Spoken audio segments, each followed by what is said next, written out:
Hello, welcome to the AppleInsider Podcast. I'm William Gallagher, and joining me this week is a cold. I'm just back from the Arctic Circle, and I was fine there. I get into my office, I get a cold.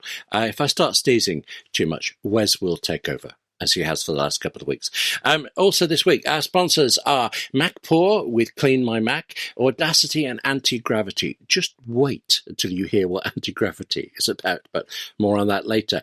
Wes, 2 weeks away in the Arctic Circle. I know about huskies. I know from snow and a lot of thermal underwear. Has anything at all happened in Apple news for the last fortnight? Well, luckily, no. Tim Cook took a nap. There's really nothing to discuss here, and iPhones are selling like gangbusters, and we're good to go. No, actually, for whatever reason, it's like they wait for you to leave, and Right. then everything that could happen happens. I'm pretty sure that the executive page is just Tim Cook at this point, and Right. he's just running the show. I think he's actually on the factory floor building iPhones as we speak.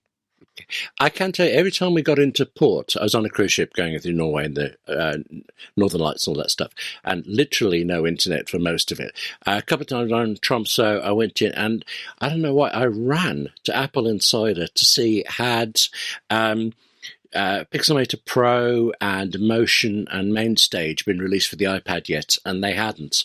And I went away, but I had this vague sense that everybody was going away on the holiday. And you're telling me that it's executives leaving Apple in droves, and that really concerns me, because as I understand it, is it about a dozen people have gone, and so Apple is bereft. It's got only 160-odd thousand staff members left to struggle on without them. Or actually, am I wrong, and it's actually more serious than I'm making that sound? So it's a combination of things. And I have been listening to a lot of people talk about this. Well, first off, the week started with a normal retirement announcement. John Gianandrea, he's 61 years old. People are pointing to his influence on Apple Intelligence, but it might just be his time to retire. Maybe he's retiring sooner because of Apple internally seeing him as a failure.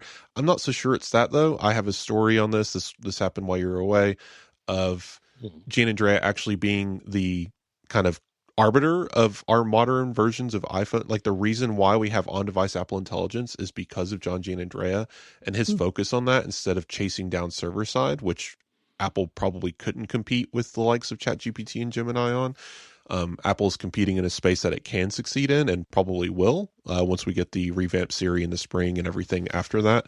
But and once we get all of those future supposed successes, and people are like, oh, well, it's because of whoever replaced Gianandrea, not because of Gianandrea. But funny enough, the guy that replaced him, whose name is still escaping me because it's difficult, but my brain just won't connect the consonants correctly. Anyway, it looks like he is basically an acolyte of Gianandrea. He worked at Google the same time Gianandrea was in charge. When he took over Pixel and doing, what is that, Gemini, work at Google, he promoted the idea of making sure Pixel had on-device stuff. So again, it seems like he's very much another Gianandrea sympathizer, and is going to continue Apple in the direction it was, rather than diverting it a different direction. So I think a lot of this story of Apple hates Gianandrea and everything he's ever done is a bit more fluff. It's connecting dots that are there, but to arrive at a goal that you had. Right, you're telling your own narrative. Apple AI launch wasn't, publicly well received, and then you see robotics and Siri removed from Gianandrea, and they're like, oh, they're stripping him of his staff. They don't like him anymore. And then jump forward, and he's retiring, and they're like, see, they don't like him. He's leaving, and it's like, I guess you can arrive at that, but Apple hasn't changed anything about its strategy internally or externally about AI, and seems to be staying that course, especially with who's replacing him. So I don't know. I don't see it as that big a deal.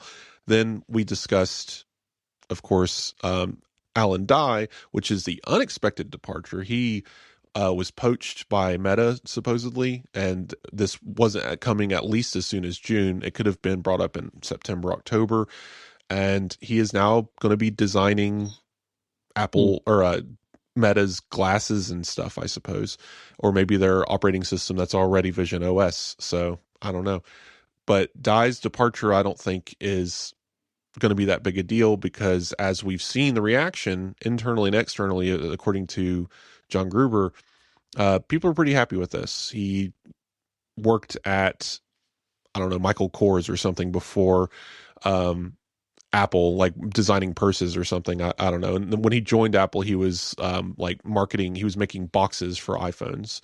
And then he led the software design team, which it was very odd. And apparently his design choices have been reflected over time, and a lot of the errors have been attributed to Dye, but also it has largely been the same since iOS 7, just with some additions on top. So I don't know how much influence Dye has really had until Liquid Glass, but Liquid Glass isn't going anywhere.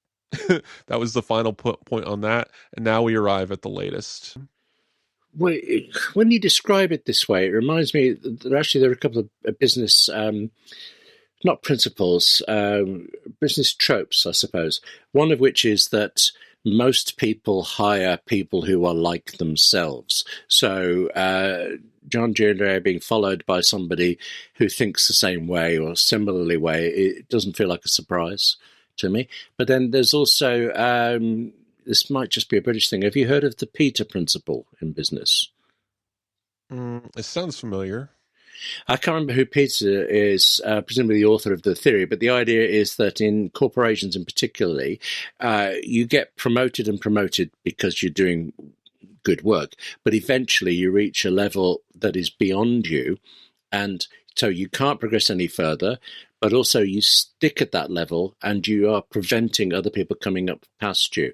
I just somehow wondering whether Alan Dye was blocking other people and this will now spring free. But then also, I thought I'd heard good things about Alan Dye over the years. So is this typical... it's like the review cycle of things. When something's coming, it's going to be brilliant, it's going to be brilliant, then it's here, and then it was rubbish, regardless of whatever it was. Is he getting a bad rap that he doesn't deserve, or is this genuinely a big new start for Apple? People like scapegoats, and something I like to remind everyone of is Apple is not one person. Apple design is not Alan Dye. It was Johnny Ive to an extent, because he had all of the power at Apple, at least in the 2010s especially. But once Johnny Ive was on his way out and he became chief design officer and all of design was under him, and he appointed Alan Dye to software, and then Johnny Ive left and Cook basically elevated Alan Dye. Like, all of this happening was odd, because you really shouldn't have a design chief over everything. It's more of a team effort. And I think we saw that reflected in Dye's tenure here. People are looking at Liquid Glass and saying this is all Alan Dye. I don't know about that. Like, he was obviously in charge, but was he the guy who came up with the idea? Did he sit down one day and draw this up and say, this is what the future of iOS is? Maybe he pitched it. Maybe he said, hey, this transparent UI failed so many times before, but now our chipsets are so powerful. What if we had something a little bit more akin to water?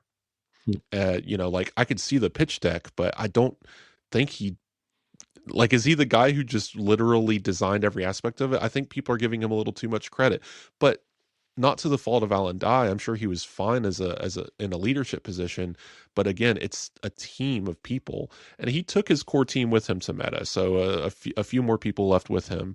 No, I didn't know that. Right. Yeah. So that's fine. The person who's replacing him seems to be a guy who joined in like 1999 and has a history deep in software design. So we could see some significant changes, but Liquid Glass is going to stay. Maybe he'll perfect Liquid Glass. The only thing there I'm not with you then is that I agree that design is a team effort, particularly in the way Apple does it. But then not being one person in charge being a bad thing. Oh, hang on, I may be misphrasing you there. That it's not a good thing to have one person in charge. I remember I was just seems to be coming up a lot lately. Steve Jobs' 1997 fireside chat. When he was talking to quite a hostile group of developers about why he'd just come back and killed off all of these projects they were working on or working towards. And he was arguing that there were brilliant engineers at Apple, but there had been, he actually said, lousy management for it. And there were reasons for it. It went off into all sorts of different things. But direction, I think, is important for it. Yes. I mean, again, maybe he was pitched liquid glass, and maybe they had a meeting, and one guy showed up with wood, and one guy showed up with metal, right? And out of the group, he picked liquid glass, and fine. Like, clearly he pushed Apple in this direction. I'm not denying that, but I still I don't know. People tend to, again, want scapegoats, so I'm sure he played a very significant part in some of the things, especially some of the things that went wrong. Like, people have pointed out radiuses and matching buttons and how things interact. A big thing under Alan Dye since but that has been relaxed slightly, but then brought back, is hiding everything behind an ellipsis. So maybe that'll finally go away, and we'll get real interfaces that are on the screen instead of behind a hidden menu. I don't know. We'll have to see how the new guy works, but iOS 27 was already pretty much locked in, and that happens in December.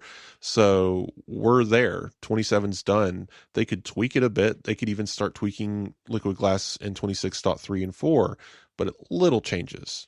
And it's not going to go anywhere. And there's not going to be a toggle that turns it off. This is Apple's design philosophy going forward, but they could solve a few of the quibbles that people have had. But this is the beginning of silly season. It seemed like at the time, Gian Andrea's leaving, Alan Dye. It's like, wow, this is crazy. There's some upset. Maybe Mark Gurman was right. Because in the past year, Mark Gurman at Bloomberg has had these periodic reports, about 15 or so in total, about individuals leaving from senior management positions, a couple of leaders, but nothing executive level. And every time he writes about it, he treats it as this sense of upheaval and internal struggle and battling at Apple. They all hate each other. No one can agree on anything, and everyone's leaving. It doesn't really seem to be the case, but it makes for a good story telling it from that angle. The reality is that the tech industry has about a 6-year churn rate, and a lot of these people are leaving after 6 to 10 years to go seek different things, or Meta's giving them millions of dollars to do so. They're human beings. Maybe they ran into a wall. Maybe someone got promoted over them. We don't know. And we also don't know who replaced them. So the controversies behind these is invented mostly for narrative. And then we arrive at these two departures, and then it's almost like that moment of like, see, I told you there's upheaval at Apple. It's like, one guy retired and one defected to Meta, again, for probably money and high and more power and fame or whatever. But the thing that John Gruber pointed out that I agree with is, if you're a real designer, and I'm not saying Dye isn't, but he wasn't a good software designer from, again, the perspective of designers. I'm not a designer. This is just what I've heard. But if you're a quote unquote real designer, Apple is the peak. So going anywhere else would be a downgrade. So for him to defect to Meta is not, he couldn't have done any better than Apple. So it can't be for his industry. It has to be for other reasons, and it might be money, it might be a pay package, it could be stock options, it could be anything.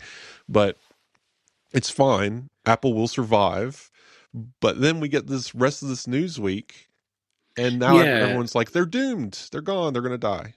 Sorry, two thoughts there. One is you missed somewhere. There is a place that's it's in some ways arguably better. I'm struggling for the right word there. Different in a positive way to Apple, and that's Johnny Ive's Love From. And lots of other Apple designers have gone to that. And I think it's quite interesting that Dye didn't. But also I realized, I asked this question, we went off down a line. You were about clown to tell me. nose. Oh, that's right. That's what they produced, the clown nose. Right. Also, a stunning vinyl record player to celebrate Scotland's great industry in this, or the Royal Society, excuse me, the Royal Family work they've done for it. There's constant stuff coming out of Love From. I think it's really interesting, prestigious, and I think very well done. I mean, because I'm well aware of Comic Relief and the Red Nose over the years. The Comic Relief, I'm sure you know, this is a charity. It's annual. Every year they do the red nose thing because of comedy, yeah. But you don't want people to be able to wear last year's one instead of donating again. So every year it's different. But there's only so much you can do. And then Johnny Hive comes in and does this amazing one. I mean, it's only a red nose, but it's really thought through, and that's what he does. But so, like I said, I've done a different line, and I know you were about to tell me about Lisa Jackson and Kate Adams, and I want to know about that because of all of this, Lisa Jackson was a surprise to me. She's retiring, and so why wouldn't she? But Apple is exactly halfway to its 2030 environmental commitment about being carbon neutral, and she was obviously point on all of that. And for her to leave before the end, I'm surprised, and I wonder how she feels about stepping aside at this key moment. So I'm sure it was just, again, like, she's done a lot of really good work at Apple. A lot of Apple's green initiatives came from Lisa Jackson. She also did policy and social initiatives, right? So she's behind some of the DEI efforts and things at Apple as well. So Jackson's been a very important part of Apple for a long time. But again, retirement comes for us all. The thing I've been repeating throughout these stories is the most controversial thing at Apple right now is people not wanting to die sitting behind a desk, right? Like they're about to have their strongest quarter of all time, even though, quote unquote, they are behind at AI.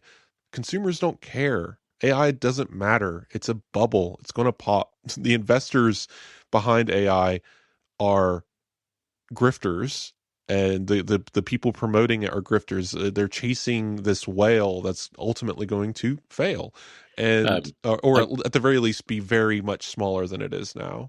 Allegedly. Let me just throw in a few. Allegedly. Sure. Sorry, BBC News training there. I'm actually with you on this. And I don't know if it's a UK thing, but just in the last few days, I've been getting more of a sense of everything actually you've been saying for months about AI. The bubble hasn't person burst, of the year. Yes, Time. The worst people on Earth. This photo is of some of the most vile, soulless, sad creatures to have ever existed, sitting on a bar above New York, right? In your humble opinion. And I'm sure there are people who love every one of those people, but yeah, it's a collection of grifters. Interest. So, yeah, right. The thing is they need AI to be humanity's savior and destruction, because if it's not, then they've been selling a lie, right? Yeah. Anyway, moving on. Jackson, though, has not been selling a lie. Environmentalism is important, and Apple's green initiatives are important, and they will continue. But Apple is actually shuffling the deck a little bit here. So, funny enough, I think Apple just see this. Some people see this as a failure, again, because they love seeing failure at Apple. It gets the clicks of, well, they're changing the position, and but no, like, the new position is going to be, so Kate Adams is also leaving, and that's general counsel, and is being replaced by Jennifer Newstead. So, and Newstead's position is going to be senior vice president, so it's an upgrade, general counsel and government affairs, right, instead of vice president. And so general counsel and government affairs is basically solely focused on dealing with the government, and that's very needed at Apple because it's not just the United States, it's the EU, it's the UK, it's Australia, Brazil. There's so much of the world begging for Apple's attention in legal fights right now. It makes sense that a senior vice president would basically sole purpose be dealing with those issues. Environment, policy, and social, so policy basically moves under the new SVP role, right? So that leaves social and environment. Where does that go? Well, it falls under where it makes sense. The environment and social teams are going under the COO, right? And basically those teams are not being disbanded. They're just now reporting to the CEO instead of a special vice president, one level under Tim Cook. And I think that emphasizes how important those initiatives are. It's not that they're losing a vice president. If anything, like they're gaining a COO, they're moving up in importance. Apple is continuing to emphasize their environment and social initiatives at Apple. It's just Lisa Jackson's leaving. Maybe in the future we'll bring in someone else and there'll be another VP. That people role has moved around a lot. It used to be under Deirdre O'Brien, right? And, I believe she's still over retail, isn't she? Yes, yes.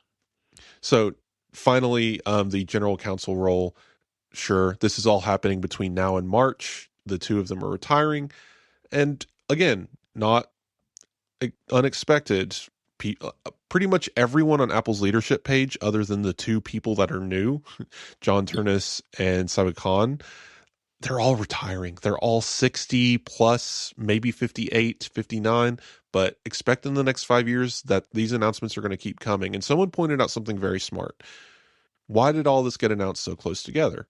Well, it's because, generally speaking, the end of the fiscal year is October, and this is usually when you can start vesting different investments and different things at the company. And this is when you start making these kinds of announcements, is after the end of the fiscal year. Throw it in December when, generally speaking, people aren't paying as much attention. It's not that all of these people woke up 2 weeks ago and said, we're going to retire. This is, other than Alan Dye, a lot of this has been planned for months. We also obviously saw a couple of other significant departures earlier in the year. But then you wrote this fun story about staffers leaving. It's, a whole 20 left have been found on LinkedIn claiming that they left Apple for another company. And then this brings us to the last bit of our silly season topic here. And because we got a few more we got to touch on. This can't be the whole show. This episode is brought to you by Clean My Mac from MacPaw. So, I've just been away for 2 weeks, and you know what that means. Whenever you take a break, you have to get ahead first with so much work, and then when you get back, you have to catch up with so much work too. And in my case, I flooded my Macs with videos and podcasts and articles and images all the way in the run-up to my holiday. And so when I got back, I found I was totally out of iCloud space, and I was running perilously close on SSD storage space on both my Mac Studio and my MacBook Pro. Before I did anything else, actually before I could do anything else, and certainly before I even looked at the pile of emails, I ran Clean My Mac. It immediately reclaimed gigabytes of space from both of my Macs. It was like it gave me a breathing space. I could get on with the urgent work straight away, and I could take my time deciding what else, what videos, for instance, could be archived off or simply deleted. Only, Clean My Mac has always done this for Macs. It has always let me and you find and get rid of the kind of accumulated junk, really, that piles up on our Macs. And what is new is that it now does exactly that same thing on iCloud and OneDrive and Google Drive.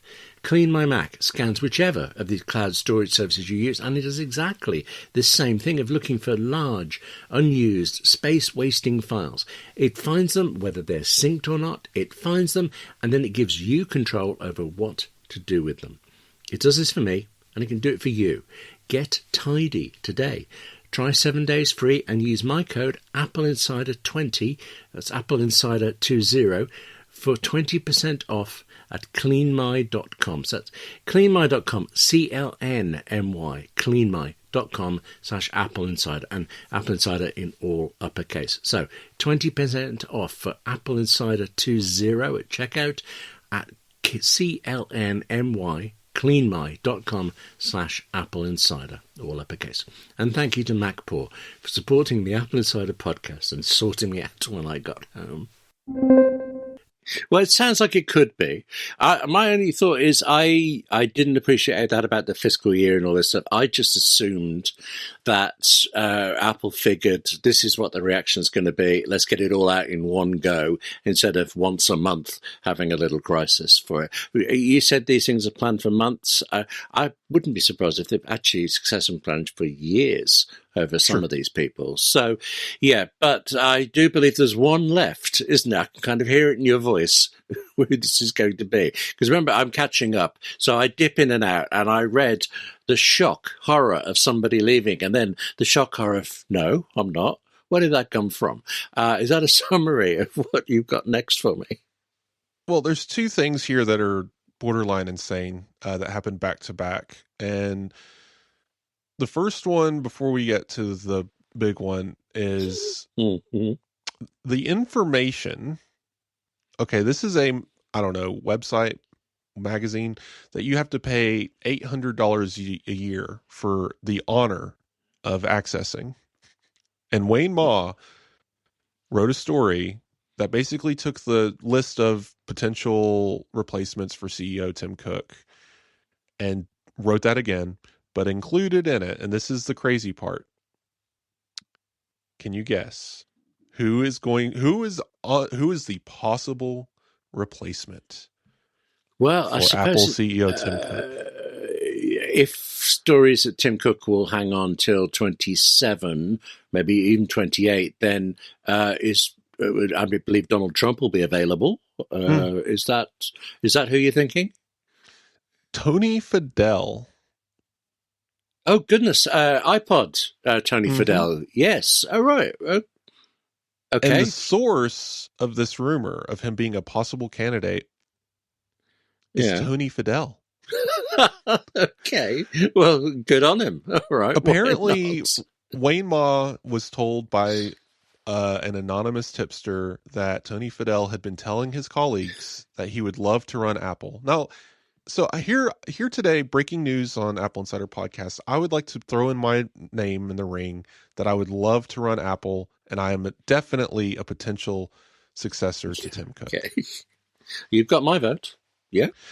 That's okay. So if it wasn't bad enough, another report comes in, and again, I don't want to pick on Mark Gurman. Some of his reporting is great. I love his rumor stuff. He obviously has sources within Apple. This is not hate Mark Gurman podcast. Like we really do appreciate his coverage on the topics that he does. It's this stuff, this departure stuff is the executives and leadership and like people leaving the company stuff is wild to me. I don't know where it comes from. He's very motivated by it. But anyway, Johnny Srouji is in discussions with Tim Cook to leave Apple. And I'm glad the stance that I took was as strong as it was, because it was not 2 days later that Johnny Srouji shares that he has no intention of leaving Apple anytime soon. And if you look at the now, again, I don't blame Gurman for covering this. It's fine. Just, don't be so excited to say that he's like, don't treat it like it's going to happen imminently. The source, at least according to Bloomberg, was an overheard conversation, or again, I don't even think it was overheard. Apparently this could have happened over email or something, but someone was aware that Johnny Srouji had floated the idea of a near departure, and that Srouji was talking to his team about moving to a different company. Right. Which he is 61, 62 years old, leading the hardware design the engineering team at Apple. Where do you go? Do you even get your footing before you hit 70 at that point? He isn't going to another company. So like that should have cued you in immediately to, this isn't this. There's no way. But also just the anonymous tipster, he said, she said game. It's such an odd stance to treat it so seriously. And to make matters worse, Johnny Srouji coming out in an internal memo and saying, no, that's not even close to true. That's damaging. And Bloomberg published a story covering it, and it was one sentence, an update from an internal memo obtained by Bloomberg, and a quote of that internal memo Right. via Mark Gurman, and that was the entire article. And I just found that very damning, I guess. It's just, whew, there must have been a tough conversation at work that day. I do not envy him for that. Although you're assuming that Johnny Cerrugi was telling the truth. That's the problem. Secret coup. Yeah. He's actually planning to overthrow Tim Cook any day. This is kind of an aside, but since I did one earlier with the business thing, the moment you said people were aware of, there's a system in Britain called the lobbying system. It's not the same as in America, where you pay money to try to influence things. The British government will have off-the-record briefings with certain journalists on the condition that they are never actually quoted directly. And it will be always sources close to the Prime Minister said, and nonsense like that. You know who it is all the time. But the thing of it is that the government, I mean, not just the current government, I don't know anything about that in particular, but across 200 years of doing this, it is routine for the British government to leak out information it then wants to deny publicly later. It's fascinating to watch it. And there's something about the British system that journalists here, I'm not excusing myself, we get somehow overawed by this executive privilege access that we don't question as closely as maybe we should for it. So it just felt like there's something like that. Maybe Apple is actually playing a longer game and they're trying to make it, they're leaking out news that Tim Cook is close to come so that we won't be surprised when that happens. We now won't be surprised when Johnny Cerrugi goes. It's all politics, really, isn't it, in the end? So to conclude this chapter, I just want to say Apple has always been, even under Steve Jobs, and maybe, I don't remember, I wasn't paying enough attention at the time. I feel like he was the kind of guy who embraced the idea that he was the god of Apple, right? That he was the sole proprietor of the iPhone. Or was he the kind of guy to say, no, actually it was the team. The team made the iPhone. I can't remember which one he picked, but ultimately Apple has always been a group of people. Even building that computer in the garage, right? It was never one person. And never will be one person. Tim Cook all the way down. And Jobs did a good job of, when he returned, of throwing out all the trash and reestablishing what he tried to establish in the first place and cementing it in the company of, this is how we do things. This is how we think. Their internal culture is baked in at this point. The way they hire people is very specified to a fault, and it's going to be very difficult for any single individual to come in and disrupt and change that company in a completely fundamental way. So all of these conversations, all these stock movements, all of this stuff around, oh no, person who helped with Apple Car left or whatever, it's significant because their contributions will cease. And they did do great things for Apple, but it's inconsequential because someone who is probably just as qualified and just as ambitious and intelligent will step into their place and introduce new innovations or similar innovations. That is how companies like Apple work. There's going to be an every now and then. It happened in the retail space. Someone tried to make all of the Apple stores into jungles. It didn't work out. But that's the part that I'm getting at. They realized it didn't work out, and they sacked that person and moved on. And instead of spending $77 billion on a failed concept of an idea, Mark Zuckerberg. So yes, I hear you. It's what's so frustrating about this. We cover it because it's news. I'm passionate about it because it's Apple. This is our job. This is where we are. But my confusion lies in, why is this the doom of Apple? Why is this the conversation of, I can't remember whose headline this was, but can the iPhone survive? Yes, I saw that. Yes. The departing executives. And I'm like, the iPhone could have survive a nuclear war. The apocalypse will occur and Apple will still be making iPhones. This is such a difficult company to tumble. And I know we had similar discussions about AOL, right? But this is such a different matter. No one can perceive what could ultimately tumble such a monolith. And maybe that's a problem. That's a different discussion. But the idea that any single departure, even group of departures, could turn this company into something that it isn't is very humorous to me. Even an Elon Musk couldn't step in and set off a bomb inside of the executive portion of Apple. It just isn't going to happen. They would just toss him on his ear. We'll see where things go. I'm optimistic, of course. That's my usual stance, but I think liquid glass is going to improve. I think Apple Intelligence is going to be a very important part of Apple's future as they embrace on device and the rest of the industry kind of gives up and moves on to their next grift. Yeah. I think that Apple's pursuit of the smart home and privacy and everything that they're doing is going to perpetuate. And the scaremongering around which person is running which division is just silly.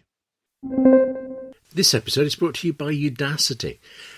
I don't think I've had a conversation all year that didn't end up somewhere being about AI, but the conversations are always about the hype and the problems, about the benefits and the job losses. Udacity isn't about that or predicting what might happen next. It is really specifically about teaching you AI skills that you can actually use right now. Skills that you can put to use in your current job and which will directly help you get your next one. Udacity is an online learning platform that has true experts teaching you what you need to know and explaining only what matters. You're going to find that it teaches you about AI, of course, and you can apply everything in work, but then you're going to be drawn to other things. For example, I'm working through a digital marketing course, but Udacity, whichever course you're on, all works in exactly the same way.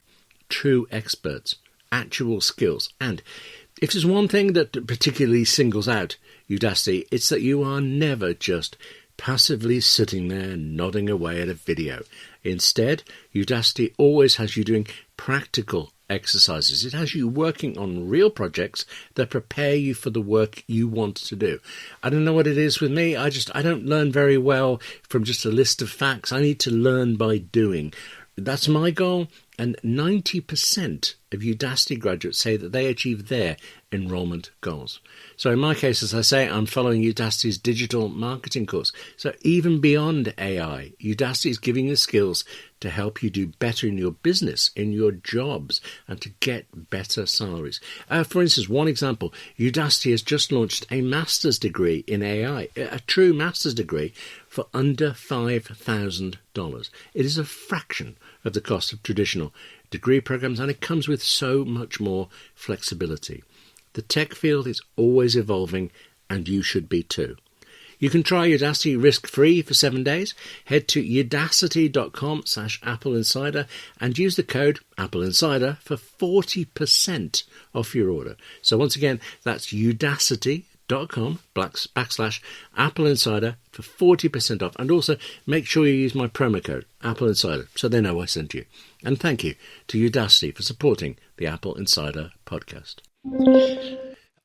Yeah, I'm with you on this. I'm just thinking all companies will fail eventually, and in retrospect you can see when at some point something will happen, and maybe we'll even be able to trace it back to today when it does. But right now, continuing, and that is not the same as us saying that we like what Apple is doing.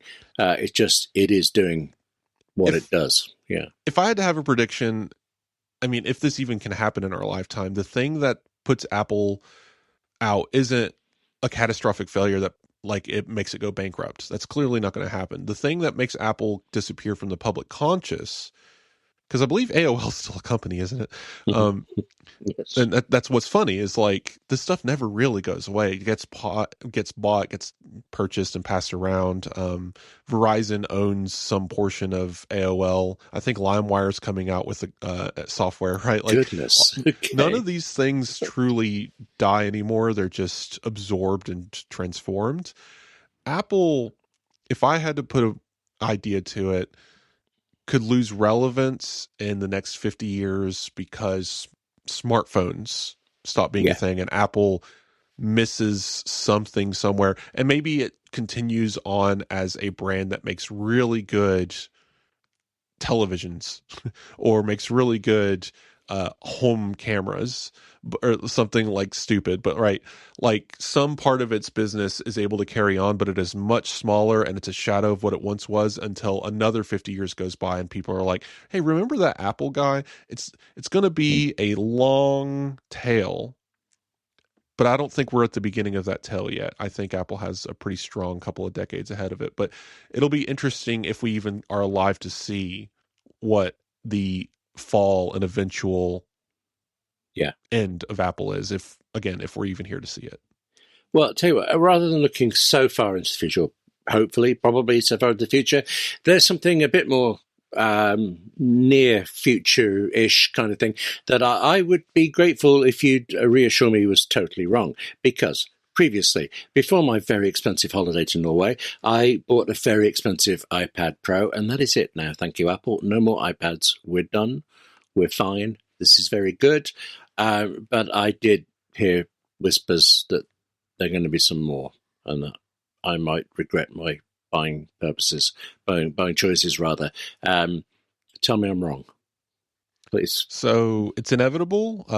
iPad especially is on a near annual cycle. I think they skipped 1 year randomly, but the base iPad apparently is going to jump to A19, which is a heck of a jump from A16, which means it'll finally get Apple Intelligence on the base level at that price. Oh, right. Maybe the price will go up, but Apple's very strong at holding on to that price point. And the iPad Air is expected to get M4. Makes sense. It had M3. The iPad Pro has M5. So keep the down model updated with a modern chipset. Great.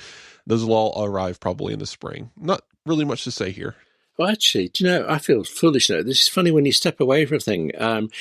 My concern about all this was that I really, really spent a long time looking at the iPad Air versus the iPad Pro, because I felt like the iPad Pro was more than I needed. And what I really wanted was a return to the bigger screen.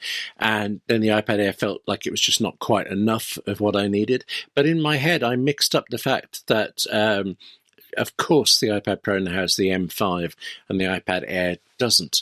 Okay, I feel better in my purchasing choices. I asked you to make me feel better, and you've kind of have, not in the way I was expecting. But the iPad Air will get M5 in 2027, and by then the iPad Pro will have M6. So, eternal cycle here.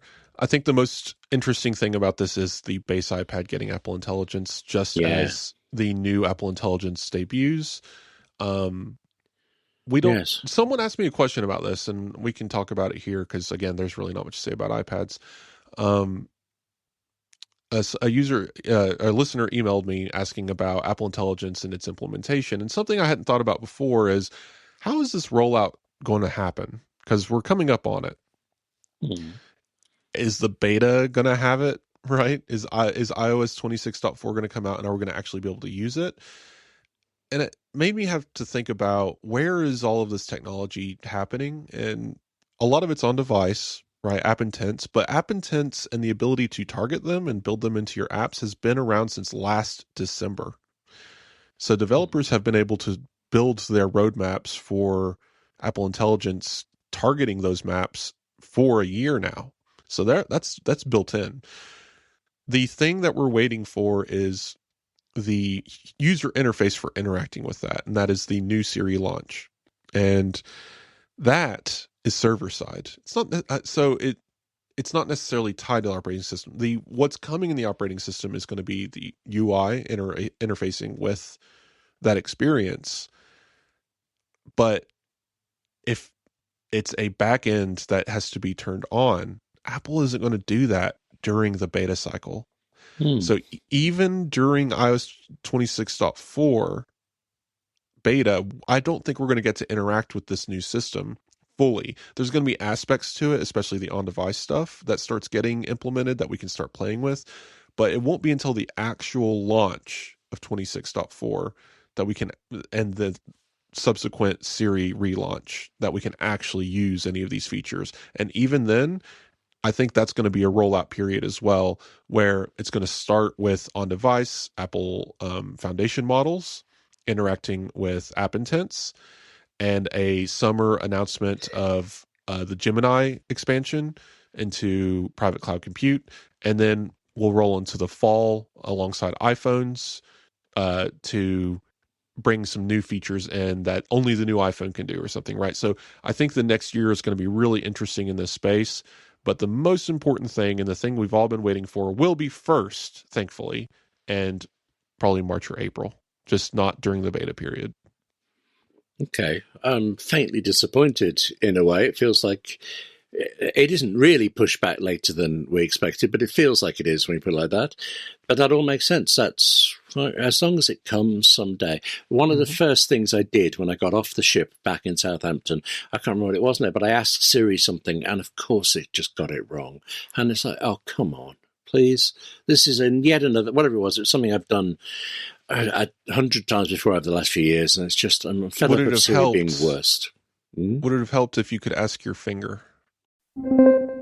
This episode is brought to you by Anti-Gravity, and this is wild. If I just told you, right, that the Anti-Gravity A1 is a drone with an 8K camera, well, I think that would seem pretty good. And there are lots of drones. There are many with high-quality cameras, but 8K, that's a bit special, except, no, this is a 360-degree 8K camera. Anti-Gravity has worked with Insta360 and many other firms to bring this 360-degree 8K video drone. And that's still not it. You fly the Anti-Gravity A1 with a control that's more like a trigger in your hand, that instead of those kind of traditional pair of joysticks and things. It's called the grip control. You just kind of point it, pull the trigger, and that's where the drone will fly. Except that's not the wild part either. What's really special is that as you fly this drone, you wear a set of goggles and they show you everything. That 360-degree view the drone can film, well, you see it in the goggles live. So while the drone is flying in one direction, you can just turn your head and see what's behind it, or to the side, or above, or below. When you see something you want to film, then you just point the grip, pull the trigger, send the drone off in that direction. It is the closest you can conceivably get to being in the drone yourself. There's no more guessing where the best angle is. You can just see it. The Anti-Gravity A1 drone, plus cameras, plus goggles, plus the grip trigger control, starts at $1,599.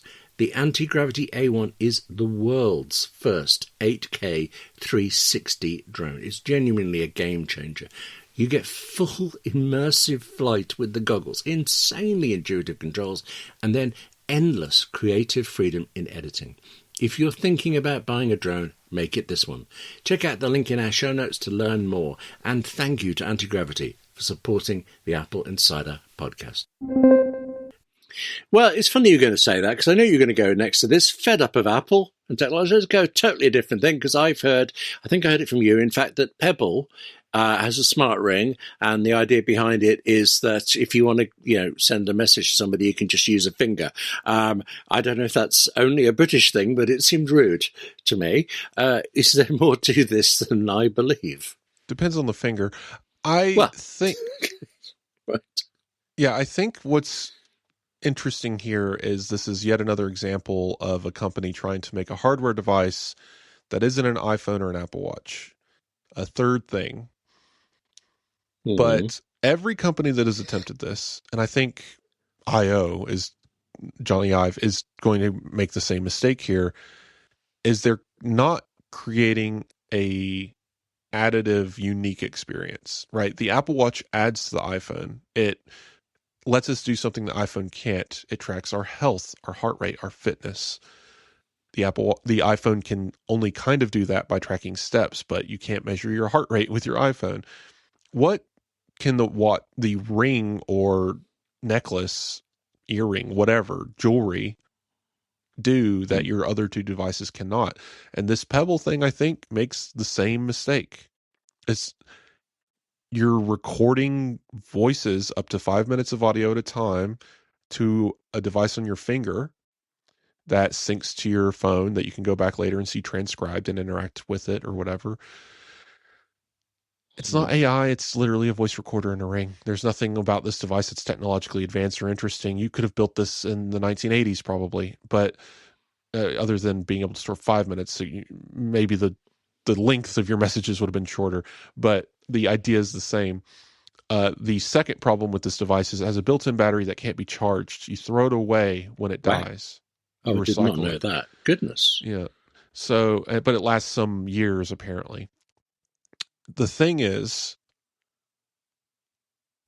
if you're an Apple Watch owner, you don't need this. You can use just press record, or any other app, or voice memos, or even Siri to convey information to store on your device. There is no need for this ring if you have an Apple Watch. If you have an iPhone, well, this gets back to, I guess it helps by not having to pull out a device. But would you want to spend some $100 on a device just to not have to pull your phone out of your pocket, right? At what point does luxury become silly? And I think this is one of those points. So is there an argument, though, that a ring is more unobtrusive than even a watch? Although, actually, suddenly, if you stick your hand up in front of your face and start talking, it's going to look a little noticeable. Yeah. I imagine you're sitting at the dinner table across from your significant other, and then suddenly you bring your hands up to your chin, crossing your fingers, and start muttering to your hand. Yeah, that's going to go over well.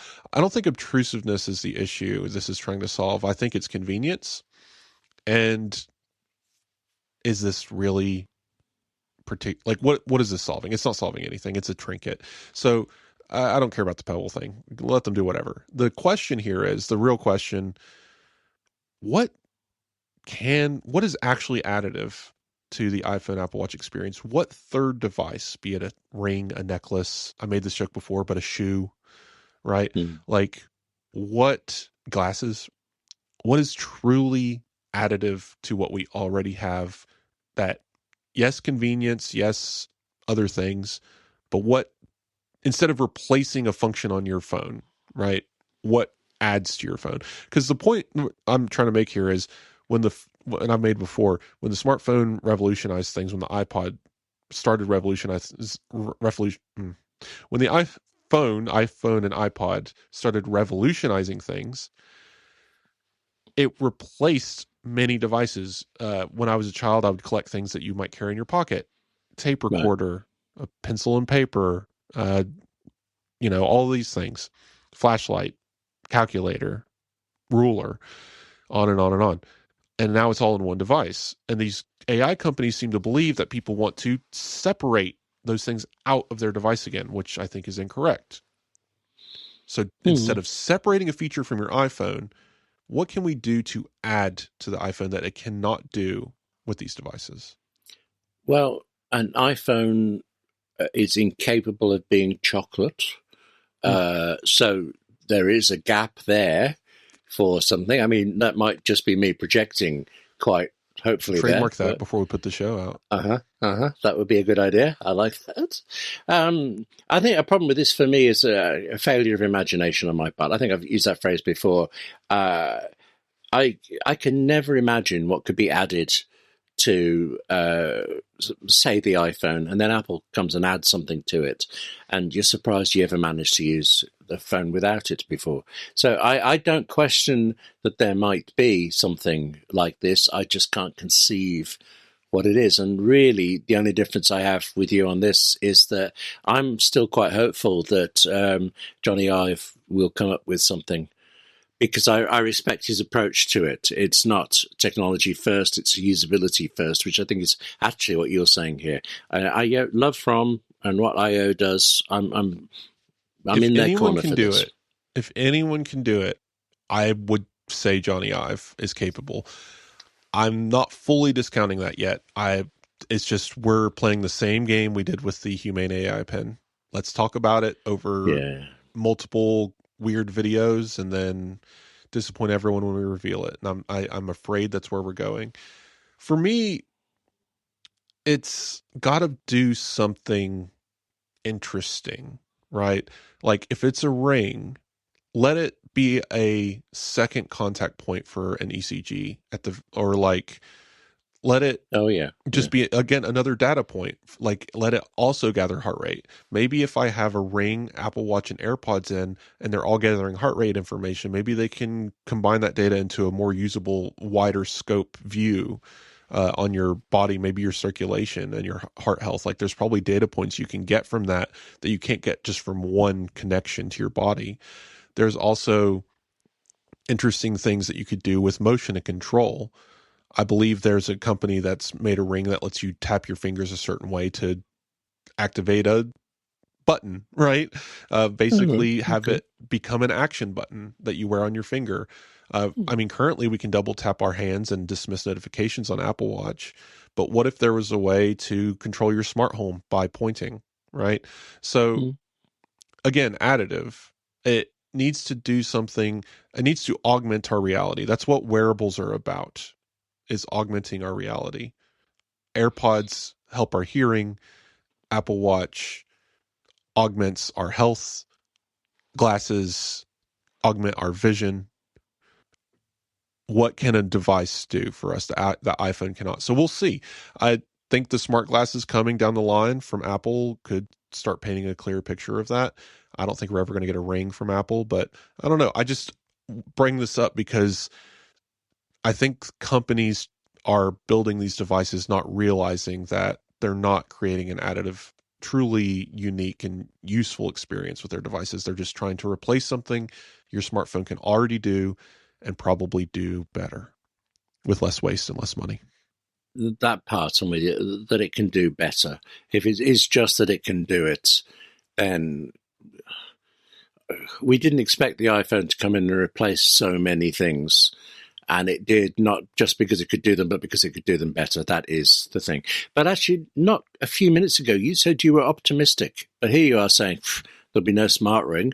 You previously said there'll be no folding iPhone and things. You're a very negative, optimistic person. I just think I just don't fall into the hype cycles. Some of these, like the AI hype cycle and the foldable thing, are both built on foundationally weak concepts, right?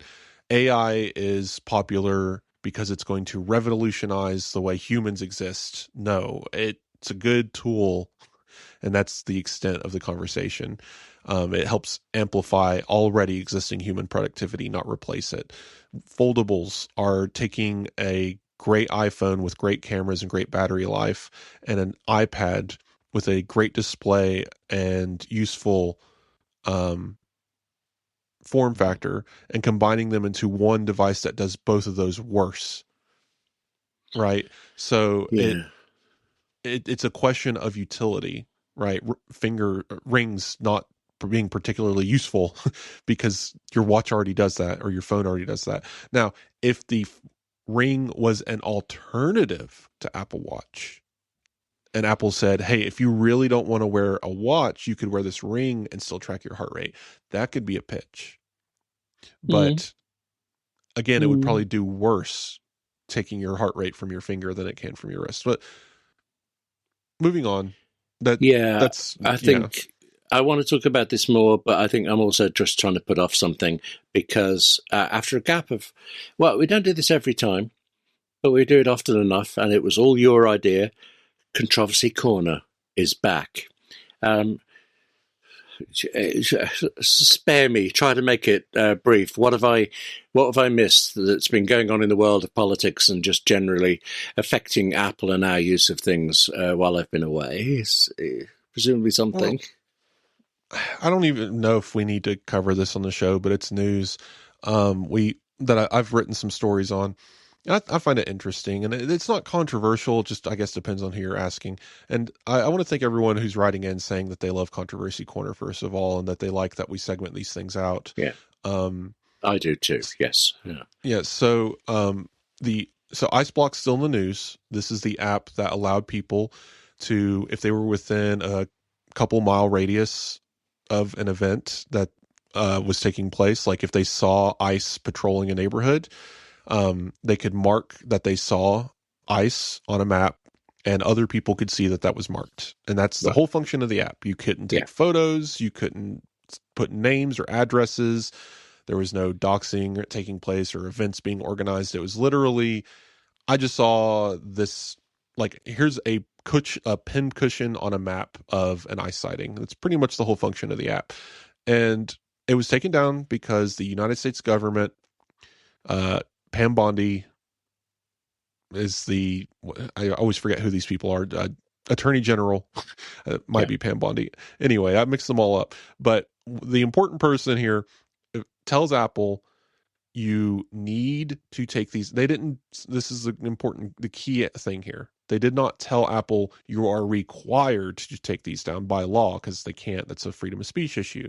But they said you must, like, we are requesting that you do this because it needs to be done, and we want you to do it, or else. And the or else is implied. So Apple takes it down because in the same statement, the government alleged that the app was being used to harm or impede federal officers. So now the IceBlock developer is suing the DOJ and multiple people in it based on that. Not Apple, because Apple, again, has every right to remove an app from the App Store for whatever reason. It's freedom of speech. Apple is a private entity. But the government cannot coerce Apple to do such things, period. They can't even hint at it. There's legal precedents. We saw this with Jimmy Kimmel and him being fired. We saw this with a lawsuit going all the way to the Supreme Court. And the Supreme Court basically said, look, we found that this is in reference to the Biden administration and asking and the FBI requesting social media services to quell misinformation about COVID as a national security concern. It made it all the way to the Supreme Court. And the Supreme Court said, this is allowed. Nothing illegal was done. The FBI is allowed to act with interest to national security and make such requests, as long as they are not individually pinpointing, like, people's speech.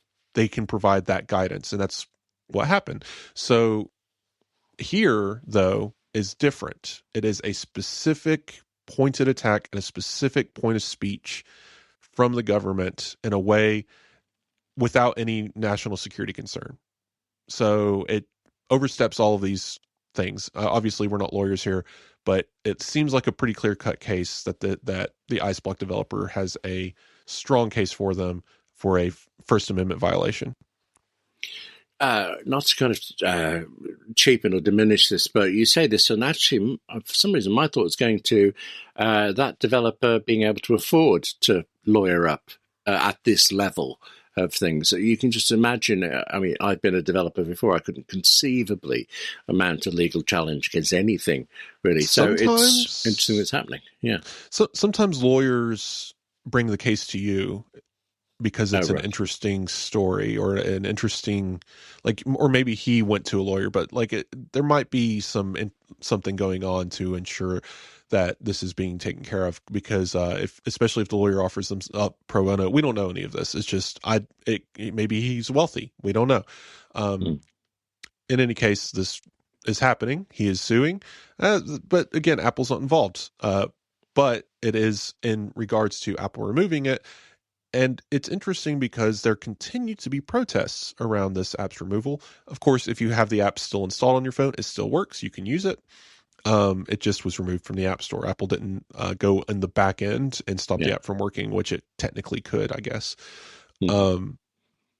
But yes, the app is still functional, and it is a very useful tool. It was very useful when it was active, and it was spreading pretty quickly. It was popularized actually by the news covering it in the first place, and then the administration being angry about it as the Streisand effect, right? Don't look at this app, and everyone looks at it. So, but there are protests. I found this fun. It was one focused protest in Portland outside of an Apple store. People dressing up as Santa Claus and singing Christmas carols, replacing different words with like Tim Cook and App Store, and I love that. Right. I'm trying to imagine that, but okay, yes. Right. Yeah, this is America at its finest. Our right to protest is literally engraved in our founding. And I just found it amusing. I kind of pontificated. I wonder if this could mean wider protests in the future. We have a lot of Apple stores, right? That's true. I find it interesting that this is still happening. Thankfully, though, protesters and ICE, that whole situation, they found other ways to help. Right now, it's whistles. They've made 3D printed whistles, Goodness. and they've been handing them out by the dozen to everybody. And basically, in these cities where ICE raids are being conducted, if people see ICE anywhere, they just start blowing the whistle. And these are loud, shrill whistles. You can hear them from, many yards away. Right. So, and people are just following these ICE patrols around, blowing whistles and honking horns. And okay, it's pretty... I'm going to stop you there because, I mean, as interesting as it is, A, we are moving away from Apple, and 2, they've gone analog. Oh, yeah. Well, no. It has to do. It's relevant because I just wanted to point out. I understand. I just wanted to say analog. Yeah, analog. So it's just interesting that their life finds a way kind of situation. Like, things have moved on from this Ice Block app. It would be nice if it was back, and these protests are continuing. But I just wanted to point out, I don't see any avenue of the app returning unless, like, literally someone in the administration says it's okay for it to come back.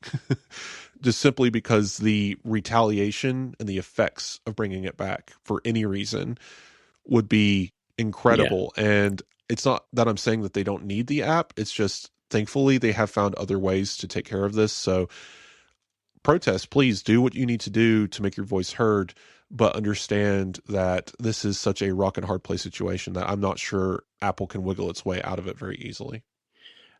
I'm going to say that's the end of Controversy Corner because we have one more thing to talk about for the end of the show. I want to get this in quickly because it is in itself controversial, just in a very different way. I wrote a piece at your direction this week on AppleInsider about Snow Leopard and this fact that we're always told that there was nothing introduced in Snow Leopard. But you look at it and there was so much in Snow Leopard. What prompted you to have us cover that this way? Well, it wasn't exactly recent, but at least within a couple of weeks, there was this Mark Gurman report saying that Apple is going to do a Snow Leopard with iOS 27. And I just that sounds like in Frozen. Do you want to make a Snow Leopard? And I'm doing the hand movements now. All right, I'll just be quiet. Sorry. It's just... I feel like, and I can't... It would take too much effort to figure out, but it feels like this is said almost every year. Or at least every couple of years, that Apple's going to do a Snow Leopard. And leading up, John Prosser says this iOS update isn't going to have many features, and on and on and on. And it's almost never true, pretty much never true. There's always features. There's always pretty significant features, customization. Yeah, maybe macOS gets left out a little bit, or maybe, tvOS is ignored. But ultimately, it's never we're not doing anything release. And I just always find it amusing when this is evoked because, as you said, Snow Leopard was not a do-nothing release. People took issue with this story because Apple on stage said no new features as a feature of Snow Leopard. I watched the keynotes, actually, and it talked about a lot of refinements, but at no point did it say no new features for it. So let me pull it up. It's there's an image. Maybe it's not in the keynote itself. But there is a photo of Bertrand Soleil was presenting some. He was senior vice president. Was it hardware or software? It would have been software, presumably. So, in the press release on Apple Newsroom, June 9th, 2008, Apple today previewed macOS Snow Leopard, which builds on the incredible success of Leopard. That's funny. People did not like Leopard. So rather than focusing primarily on new features, Snow Leopard will enhance the performance of OS X. So, right. That's not the same as saying there are no new features, but it's fine lines. I do grant you, yeah. But someone shared a photo from a keynote. Maybe this was State of the Union. I don't know. But there is a slide that says zero new features. I don't know. Maybe someone made this. I don't know.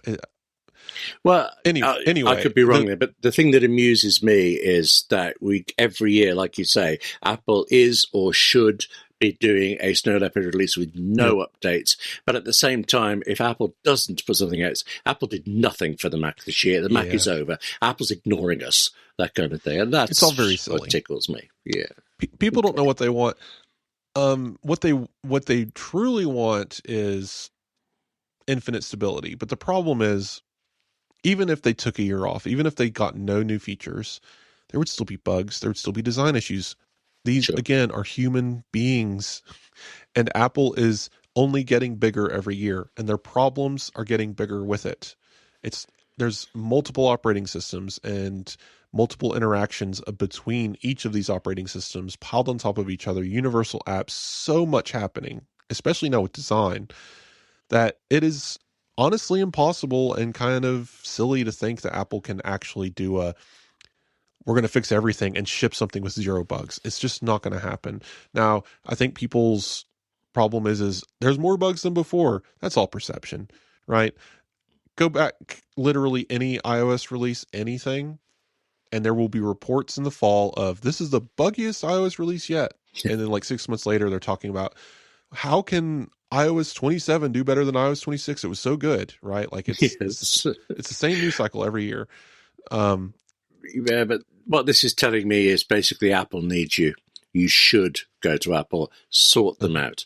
And if Tim Cook wants to get in touch with you or anyone else does, how should they do that? Well, they can listen to Apple Insider Plus and find out how William and I are going to solve all of their problems. That's a very good point. Should have said Apple Insider Plus is the ad-free extended version of the show, which is extended and has no ads. And now you know what this one's about. But yeah, we're going to be talking about whether or not Apple actually needs to do a no new features release cycle, what that would look like, etc. So that'll be our topic. But if you want to reach out, you can reach me on Blue Sky, hilly.tech. My email is wes@appleinsider.com, and you can find me on Mastodon, Hilly Tech as well. Obviously you can comment on our forums.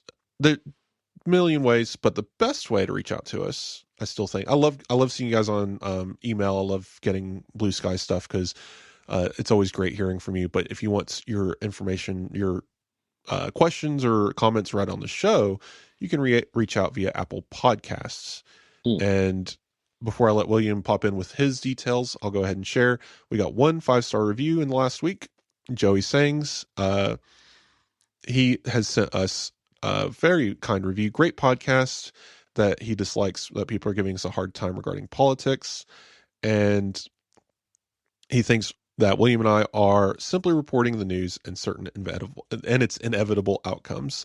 Love the update explanations and emergency episodes after WWDC and events. Keep up the good work, gents. Much love. And thank you again for that very kind review. Are you going to say about where you can contact me? I suppose physically, William at AppleInsider.com is a sensible thing.